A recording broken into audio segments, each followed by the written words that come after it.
राष्ट्रीय अध्यक्ष जी।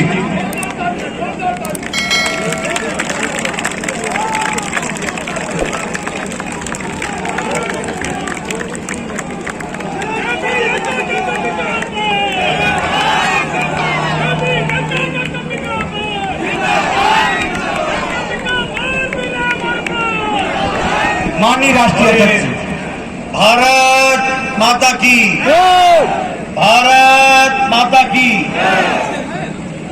मंच पर विराजमान हमारे यहाँ के लोकप्रिय सांसद और हमारे बहुत ही वरिष्ठ साथी जिनसे मैंने बहुत कुछ सीखा है, ऐसे हमारे जगदम्बिका पाल जी, हमारे यहाँ के लोकप्रिय प्रत्याशी, भारतीय जनता पार्टी अपना दल के गठबंधन के प्रत्याशी श्री विनय वर्मा जी, हमारे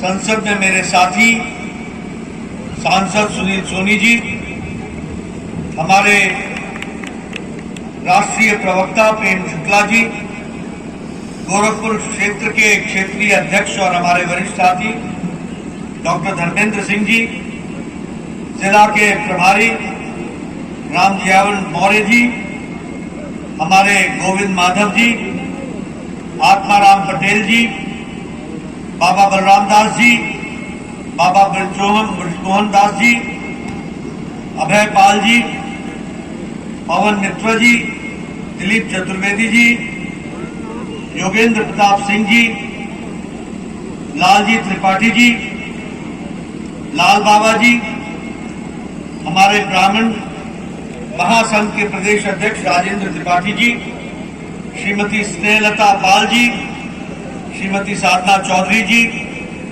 सम्मानित मंच और यहाँ इतनी बड़ी संख्या में एकत्र आए देवी और सज्जनों, मेरे नौजवान साथी, मीडिया के मेरे साथी, प्रिंट मीडिया और इलेक्ट्रॉनिक मीडिया के मेरे साथी, आज मुझे गौतम बुद्ध के बाल्य अवस्था में सिद्धार्थ के नाम से बसा इस सिद्धार्थ नगर में आने का सौभाग्य प्राप्त हुआ है। शक्तिपीठ मां पलटा देवी मंदिर को मैं नमन करता हूं और स्वतंत्रता सेनानी बुधई राम जी को याद करते हुए इस पवित्र और क्रांतिकारी भूमि को मैं नमन करता हूं। मित्रों,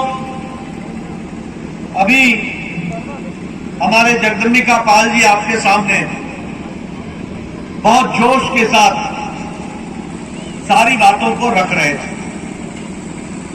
और उन्होंने बताया कि हमने ये किया, हमारी सरकार ने ये किया, हमारी पार्टी ने ये किया।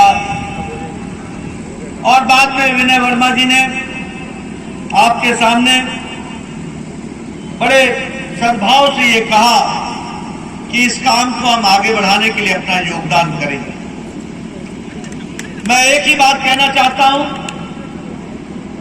कि ये जो जगदम्बिका पाल जी ने कहा कि मैंने ये किया, मैंने ये किया, हमारी पार्टी ने ये किया, हमारी सरकार ने ये किया, मैं एक ही बात कह सकता हूं कि इस तरीके से जनता के सामने छाती ठोककर अपने काम को गिनाने की ताकत है तो वो भारतीय जनता पार्टी में है, वो अपना दल में है, वो जगदम्बिका पाल में। जिंदाबाद जिंदाबाद। और ये मैं कहने के लिए नहीं कह रहा हूं, कोई पार्टी आपके सामने आकर के इस तरीके से नहीं कह सकती है, क्योंकि जनता का विश्वास लेकर जनता के लिए काम करना और जनता को बताना, ये संस्कृति अगर किसी ने सिखाई है और भारत की राजनीति में लाई है तो वो नरेंद्र मोदी जी ने लाई है। इस बात को हमको याद है। कोई पार्टी, सब पार्टियां, नए सरकार, नया इलेक्शन आता है, नए वायदे, नए लुभावनी बातें और चुनाव के बाद भूल जाओ और फिर वही ठाक के 3 पार्ट। लेकिन लोगों के लिए काम करने का जो ताकत है वो भारतीय जनता पार्टी, और रिपोर्ट कार्ड लेकर के आने की ताकत भारतीय जनता पार्टी। मित्रों, हम विचारधारा की पार्टी हैं, और विचारधारा की पार्टी से जब मैं बोलता हूं तो यहां सिद्धार्थनगर के लोगों ने भी अपने राष्ट्रवाद और सांस्कृतिक राष्ट्रवाद और देश की एकता और अखंडता के लिए अगर बुधई जी ने अपना जीवन दिया, तो आप लोगों ने भी देश की एकता और अखंडता में अपनी कोई कसर नहीं छोड़ी है। भारतीय जनता पार्टी के नेतृत्व में उसको पूरा किया। आप कहोगे ये क्या कह रहे हो, मुझे तो मालूम नहीं कि मैंने राष्ट्र की क्या सेवा की। मैं बताता हूं, 2019 में आपने अपनी इसी उंगली से कमल के निशान को दबा करके यहां से जगदंबिका पाल जी को सांसद बनाया था, और इन्होंने 5 और 6 अगस्त को 2019 में अपनी उसी उंगली से, जिसको आपने ताकत दी थी, इन्होंने पार्लियामेंट में बटन दबाकर धारा 370 को धाराशाही किया था। ये योगदान। तो सिद्धार्थनगर ने अगर जगदंबिका पाल को चुना तो जगदंबिका पाल ने धारा 370 को धाराशाही करने में अपना योगदान। ये विचारों की पार्टी है। विनय वर्मा को इसलिए नहीं बनाना है कि ये विधायक बने, विनय वर्मा को इसलिए बनाना है कि विनय वर्मा के माध्यम से उत्तर प्रदेश की, सिद्धार्थनगर की और देश की तस्वीर और तकदीर बदलनी है, इसके लिए बनाना। अभी आप बताइए, ये कार सेवकों पर गोली चली थी कि नहीं चली थी? चली थी कि नहीं चली थी? चली थी कि नहीं चली थी? जो उस समय की चुनी सरकार थी उसने कार सेवकों पर गोली चलाई। आजकल अखिलेश जी वोट मांगते फिर रहे हैं, और वोट मांगने के पहले आजकल मंदिर में जा रहे हैं। कभी बजरंगबली को पूछ रहे हैं, कभी शंकर भगवान को पूछ रहे हैं, कभी घंटी बजा रहे हैं। मैं उनको बोलता हूं, और घंटी बजाने से क्या होगा? घंटी तो बज चुकी है, भव्य राम मंदिर बन रहा है। और आपने फिर मोदी जी को चुना, और मोदी जी को चुनने के लिए आपने जगदंबिका पाल को चुना, और इन्होंने मोदी जी को चुना, और फिर से अब भव्य राम मंदिर अयोध्या में बन रहा है। यह परिस्थिति आ गई। आप बताइए, सुप्रीम कोर्ट ने कहा था कि 3 तलाक 13वीं शताब्दी का कानून है, और यह कानून मुस्लिम महिलाओं के लिए दंश है, श्राप है, इससे आजादी दिलानी चाहिए। किसी नेता में ताकत नहीं थी, सब तुष्टीकरण की राजनीति में दबे हुए थे। ये मोदी जी की इच्छा शक्ति थी, जिसने सुप्रीम कोर्ट के आदेश को कानून में बनाकर, और जगदंबिका पाल जी ने बटन दबाकर 3 तलाक को सदा सदा के लिए समाप्त कर दिया, और मुस्लिम बहनों को आजाद कर दिया। ये भी हमको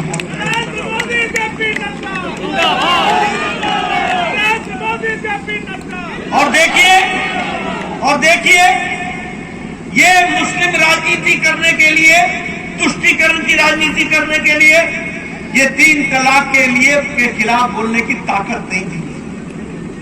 आपको जानकर आश्चर्य होगा, ये ज्यादा धार्मिक बन रहे थे और तुष्टीकरण में दबे हुए थे। 3 तलाक पाकिस्तान में नहीं है, 3 तलाक अफगानिस्तान में नहीं है, 3 तलाक बांग्लादेश में नहीं है, 3 तलाक ईरान में नहीं है, 3 तलाक इराक में नहीं है, 3 तलाक सीरिया में नहीं है, 3 तलाक इंडोनेशिया में नहीं है, जो मुस्लिम बहुतायत देश है, और ये सब इस्लामिक देश है जो मैंने नाम गिना है। लेकिन भारत में 3 तलाक तुष्टीकरण की राजनीति के कारण विद्यमान। आपने सही जगह पर बटन दबाया, जगदंबिका पाल जी ने सही जगह पर बटन दबाया और 3 तलाक समाप्त कर दिया। यह हमारे विचारों की है। मित्रों, भारतीय जनता पार्टी चाहे सिद्धार्थनगर हो, चाहे कुशीनगर हो, चाहे बस्ती हो, चाहे गोरखपुर हो, चाहे सारा उत्तर प्रदेश हो या भारत हो, यह पार्टी गांव, गरीब, वंचित, पीड़ित, शोषित, दलित समाज के अंतिम पायदान पर खड़ा व्यक्ति, उसको मुख्य धारा में लाने की योजना को लेकर के चलती है, उसको ताकत देने के लिए चलती है। जहां हमारी माताएं बहनें बैठी हैं, मुझे बताया गया है कि 12 बजे से बैठे हैं, इनको महिला शक्ति को सशक्तिकरण करने की योजना है, युवाओं को ताकत देने की योजना है और किसानों को मुख्य धारा में शामिल करने की योजना है। और मैं सिर्फ कहने के लिए नहीं कह रहा हूं, मैं सिर्फ कहने के लिए कह रहा हूं। बताइए, जनधन योजना में 20 करोड़ बहनों को जब कोरोना आया, जब कोरोना के कारण बैंक बंद थे, पोस्ट ऑफिस बंद था, पोस्टमैन नहीं था, उस समय मोदी जी ने 20 करोड़ बहनों के घर में 500-500 रुपए 3 महीने के लिए लॉकडाउन में पहुंचाया कि नहीं पहुंचाया? उनके खाते में डाला कि नहीं डाला? यह है महिला सशक्तिकरण। आप बताइए,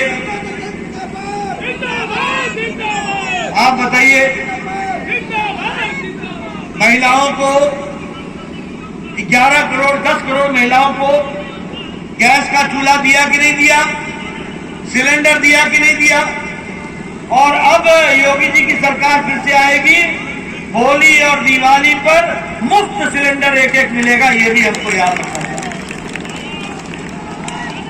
अब हमारे कांग्रेस भाई, अब हमारे समाजवादी भाई जो चांदी के चम्मच के साथ पैदा हुए, वो कहते हैं सिलेंडर देने से क्या होगा, सिलेंडर देने से क्या होगा। मित्रों, इन्होंने गरीबी देखी नहीं है। माताओं बहनों से पूछो कि क्या वो सुबह चूल्हा जलाने के पहले कंडा इकट्ठा करती थी कि नहीं करती थी? गोइठा कंडा बोलते हैं, या गोइठा भी बोलते हैं, कंडा भी बोलते हैं। कंडा इकट्ठा करती थी, जंगल में जाकर के लकड़ी काट के लाती थी, तब चूल्हा जलाती थी। आजकल मोदी जी ने गैस का चूल्हा दे दिया है, फट लाइटर जलाती है और 5 मिनट में पतिदेव को चाय पिला करके तैयार करती है कि जाओ जाकर के काम में जुटो। ये है महिला सशक्तिकरण। ठीक बोल रहा हूं बहन जी कि नहीं बोल रहा हूं? ठीक बोल रहा हूं कि नहीं बोल रहा हूं? मित्रों, 1-2 करोड़ से ज्यादा लोगों को पिछले 7 साल में पक्के मकान मोदी जी ने बनाकर दिए हैं। और कैसा मकान? पक्का मकान, पक्का छत, रसोई जिसमें गैस का चूल्हा और सिलेंडर, शौचालय युक्त, रहने के लिए कमरा, अहाता। और ये घर का मालिक नहीं है, इस घर का मालकिन होगी, ये महिला सशक्तिकरण है। आयुष्मान भारत, इस देश में 130 करोड़ की जनसंख्या है,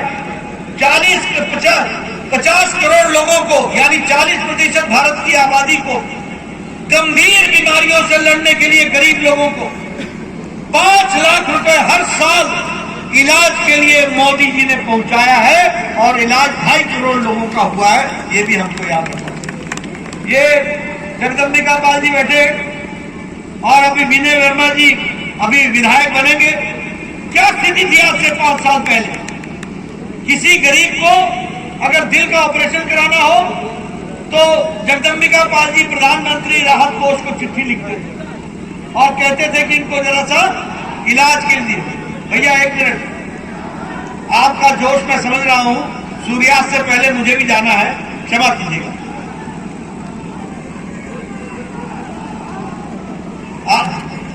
आपका जोश मैं समझ रहा हूं, भाई साहब जरा बैठ जाइए।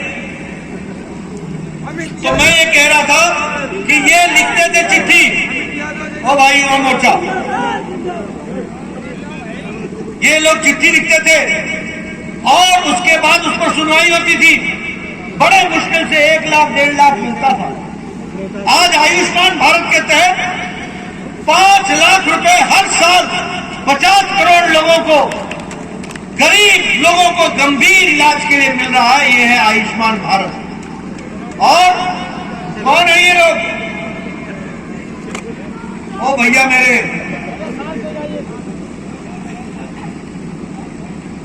जरा सुन लो, इलाज हो जाएगा, बैठिए।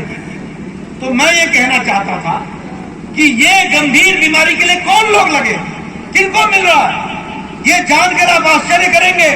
ये है बदलता भारत। किसको मिल रहा है? रेडी वाला, फेरी वाला, रिक्शा वाला, ठेला वाला, सब्जी वाला, जो कूड़ेदान से प्लास्टिक इकट्ठा करता है, वो गरीब आदमी जो कभी सोच नहीं सकता था कि इलाज हॉस्पिटल में कराएगा, आज मोदी जी का गोल्डन आयुष्मान कार्ड पॉकेट में लेकर फिरता है और 5 लाख रुपए का इलाज कराता है। यह परिस्थिति है। इसलिए जब मैं आपसे बात करता हूं तो मैं इसी दृष्टि से बात करता हूं। आप बताओ, जब से कोरोना आया था तब से राशन मिल रहा है कि नहीं मिल रहा है? मिल रहा है कि नहीं मिल रहा है? और मोदी जी का राशन अलग और योगी जी का राशन अलग मिल रहा है कि नहीं मिल रहा है? यह है डबल इंजन।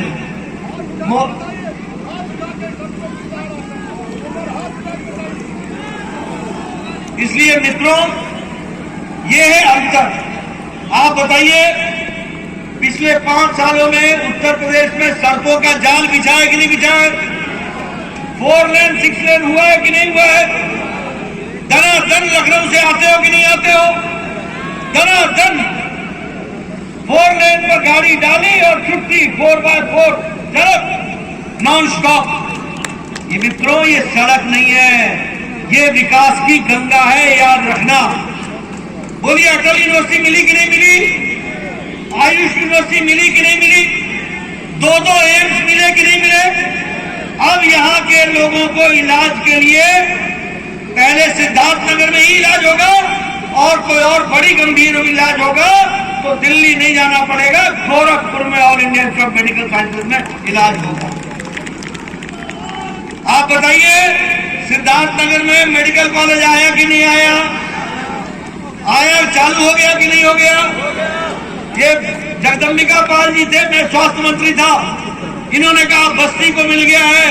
मैंने कहा घबराइए मत, ये मोदी जी की सरकार है, सिद्धार्थ नगर में भी मेडिकल कॉलेज खुलेगा और खुल करके रहा है। यह मित्रों, इस साल के बजट में साल भर में 60 लाख नौकरियां दी जाने वाली है। 60 लाख एक साल के अंदर। 25,000 किलोमीटर सड़क बनेगी, 20,000 करोड़ रुपए एक साल में खर्च होगा, एक साल में। और 80 लाख नए मकान बनेंगे और बहनें मालकिन बनेगी उसकी, और इसके लिए 48,000 करोड़ रुपए खर्च होगा एक साल में। और 3 करोड़ 80 लाख घरों में नल से जल पहुंचेगा, इसके लिए 60,000 रुपए खर्च होगा एक साल के अंदर। बोलो, ये बदलती भारत की तस्वीर है कि नहीं है? ये बदलती उत्तर प्रदेश की तस्वीर है कि नहीं है?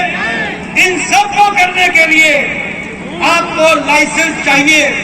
बिना लाइसेंस, बिना परमिट के काम नहीं होता है, और वो लाइसेंस और परमिट है हमारा विनय वर्मा। इसको परमिट देके और जगदम्बिका पाल जी के हाथ मजबूत करेंगे तो जाकर के आगे काम होगा। इसको भी हमको समझना चाहिए। मित्रों, 5 साल के अंदर आप दूसरे नंबर के अर्थ जगत के साथी बन गए। दूसरे नंबर पर उत्तर प्रदेश खड़ा 5 साल के अंदर। अब एक बार विनय वर्मा जी को भेजेंगे और दिल्ली जगदम्बिका पाल जी जाएंगे, उत्तर प्रदेश योगी जी के नेतृत्व में नंबर 1 का हो जाएगा। ये भी हमको याद रखना है। मित्रों, अब किसानों को बताओ, प्रधानमंत्री किसान सम्मान निधि मिल रही है किसानों को कि नहीं मिल रही है? मिल रही है कि नहीं मिल रही है? 2-2 हजार रुपया हर तिमाही मिले कि ना मिले? मिली ना। ये प्रधानमंत्री किसान सम्मान निधि के तहत मिल रहा है। और कितनों को मिल रहा है? 10 करोड़ 50 लाख लोग। कितना खर्च हुआ है? 180 लाख करोड़ रुपए खर्च हुआ है। बोलो, किसानों के लिए किसी और ने इतना काम किया है जितना मोदी जी ने किया है? इसको हमको ध्यान में रखना पड़ेगा। और अब इस बार सरकार लाओगे, विनय वर्मा को भेजोगे तो सिंचाई के लिए बिजली मुफ्त और महिलाओं के लिए स्कूटी और मोपेड मुफ्त और नौजवानों के लिए टैबलेट और लैपटॉप मुफ्त उसकी पढ़ाई हो, इसकी चिंता की जाए। और सबसे बड़ी बात यह है, ये माफिया राज समाप्त किया कि नहीं किया योगी जी ने? किया कि नहीं किया? आगे इसको समाप्त रखना है कि नहीं रखना है? तो आपको जानकर खुशी होगी कि एंटी टेररिस्ट कमांडो स्क्वाड और उसका सेंटर और उसका ट्रेनिंग सेंटर बनेगा देवबंद, उसका ट्रेनिंग सेंटर बनेगा आजमगढ़, रामपुर, मेरठ और कानपुर में anti terrorist squad centre, commando centre की ट्रेनिंग सेंटर बनेगा। ये भी हमको ध्यान रखना है। मित्रों, 5 साल पहले माफिया राज था कि नहीं था? ये आजम खान दंदनाता था कि नहीं दंदनाता था? ये मुख्तार अंसारी दंदनाता था कि नहीं दंदनाता था? ये आतिक अहमद दंदनाता था कि नहीं दंदनाता था? पिछले 5 साल में ये तीनों जेल में गुल्ली डंडा खेल रहे हैं, गुल्ली डंडा। अब देखो आदमी वही था, मुजरिम वही था, कानून वही था। अखिलेश के जमाने में दंदना रहे थे और योगी जी के राज में जेल में गुल्ली डंडा खेल रहे हैं। बोलो, इन लोगों को जेल में डाले रखना है कि नहीं रखना है? माफिया को दबा के रखना है कि नहीं रखना है? उत्तर प्रदेश को भय मुक्त रखना है कि नहीं रखना है? माँ बहनों की इज्जत का रक्षा करनी है कि नहीं करनी है? तो अगर करनी है तो विनय वर्मा को भेजना है और योगी जी को बनाना।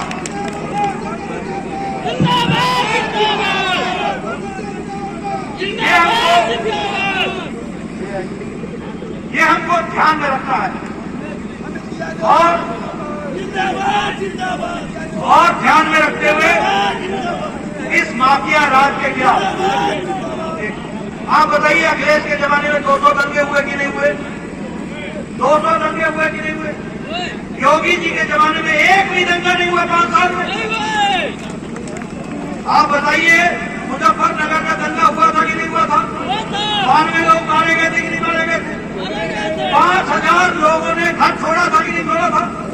कैराना से 60 परिवारों ने पलायन किया था कि नहीं किया था? आज सारे वापस आकर के बस गए। ये योगी जी के राज का कमाल है। और मित्रों, मैं यहाँ अंत में आपको 2-3 बातें बताना चाहता हूँ, यहीं से संबंधित बातें आपके सामने रखना चाहता हूँ। पहली बात तो आपको ये बताना चाहता हूँ कि ये वाराणसी में, लखनऊ में और वाराणसी, लखनऊ और अयोध्या 3 स्थानों पर बम ब्लास्ट हुआ। किस तारीख को हुआ था? 23 नवंबर 2007। 15 लोग मारे गए। इंडियन मुजाहिदीन ने इसकी जिम्मेवारी ली और उन्होंने कहा था कि हमने इसकी जिम्मेवारी के साथ साथ हम इस बात की भी जिम्मेवारी लेते हैं कि संकट मोचन में जो हुआ, जो दशाश्वमेध घाट पे बम ब्लास्ट हुआ, जो मुंबई के लोकल ट्रेन में बम ब्लास्ट हुआ, जो श्रमजीवी में बम ब्लास्ट हुआ और जो कुल मिलाकर के हमारे नई दिल्ली में सरोजनी नगर में बम ब्लास्ट हुआ, इन सारे बम ब्लास्ट का जिम्मेवारी इंडियन मुजाहिदीन ने। उसमें 2 व्यक्ति पकड़े गए। मेरी बात ध्यान से सुनना, और मैं पत्रकारों से चाहूंगा कि जब अखिलेश यहाँ आए तो मेरे तरफ उनसे प्रश्न पूछना। 2 लोग पकड़े गए, एक का नाम था तारिक कासमी और एक का नाम था खालिद मुजाहिद। दोनों को 26 अप्रैल 2012 को अखिलेश जी ने रिहा कर दिया, छोड़ दिया और ये कहा कि ये सामाजिक सद्भाव के लिए मैं इनको छोड़ रहा हूं। इलाहाबाद हाईकोर्ट ने उनको ये छोड़ने से इनकार किया, मुकदमा चला और इनको आजीवन कारावास हुआ। 4 जिंदगियों का आजीवन कारावास हुआ, 4 जिंदगी, यानी 4 जिंदगी ये जेल से बाहर नहीं निकल सकते। दूसरी घटना आपको बताना चाहता हूं, सीआरपीएफ के कैंप पर आलमपुर में अटैक हुआ, उसमें 7 लोग मारे गए। वो 7 लोगों को, उसमें एक शहाबुद्दीन था बिहार का, वो पकड़ा गया। उस शहाबुद्दीन को भी इसी तारीख को अखिलेश ने छोड़ा था और फिर से इलाहाबाद के कोर्ट ने कहा कि आप छोड़ नहीं सकते हो। मुकदमा चला, 4 लोगों को सजाए मौत हुई और 3 लोगों को आजीवन कारावास हुआ। अभी कल परसों अहमदाबाद ब्लास्ट का नतीजा आया और 39 लोगों पर मुकदमा चला, 38 लोगों को सजाए मौत हुई। इतनी बड़ी सजा कभी किसी को नहीं हुई। 38 लोग एक साथ सजाए मौत की सजा सुनाई गई। उसमें एक व्यक्ति पकड़ा गया और वो भी आजमगढ़ से था और उसका नाम था मोहम्मद सैफ। ये मोहम्मद सैफ का जो पिता है शदाब अहमद, जो मिस्टर के नाम से जाना जाता है, ये समाजवादी पार्टी का कार्यकर्ता है। अखिलेश गले मिलता है। आप बताइए, मैं पूछना चाहता हूं इस मंच से, अखिलेश का आतंकवादियों से क्या रिश्ता है? क्या रिश्ता है? क्या ऐसे लोगों के हाथ में उत्तर प्रदेश दोगे? क्या ऐसे लोग उत्तर प्रदेश संभाल सकते हैं? क्या बहु बेटियां यहाँ सुरक्षित रहेंगी? क्या बताइए, क्या उत्तर प्रदेश सुरक्षित रहेगा? क्या तो इसलिए ये चुनाव विनय वर्मा का नहीं है, ये चुनाव जगदम्बिका पाल जी का नहीं है। ये दोनों इनके माध्यम से उत्तर प्रदेश को सुरक्षित बनाने का चुनाव है। इस बात को आपको और इसीलिए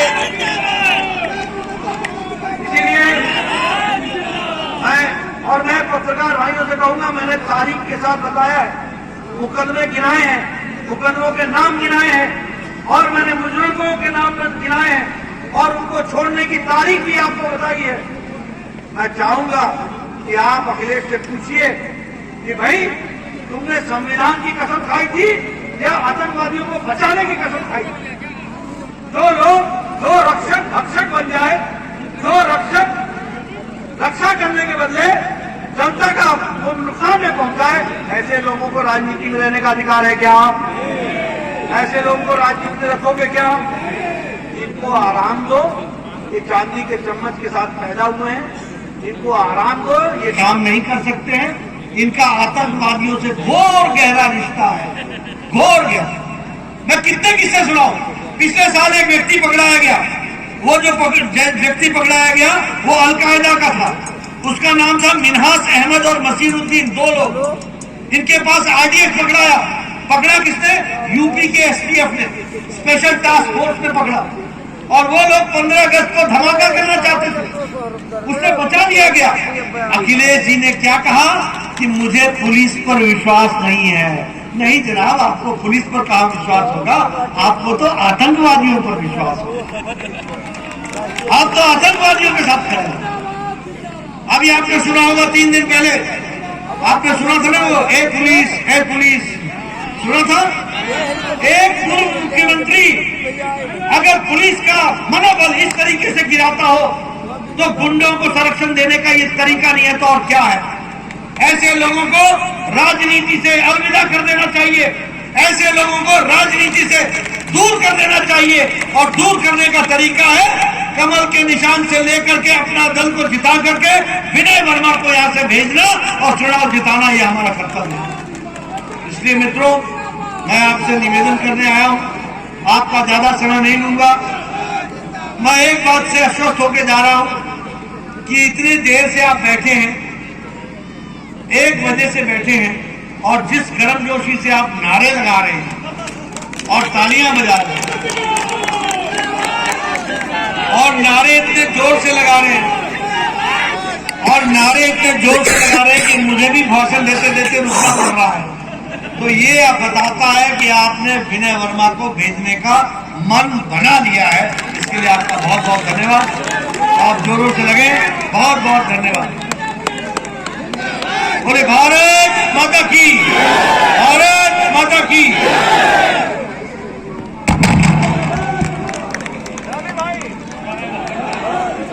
बहुत बहुत धन्यवाद सत्य राष्ट्रीय अध्यक्ष जी।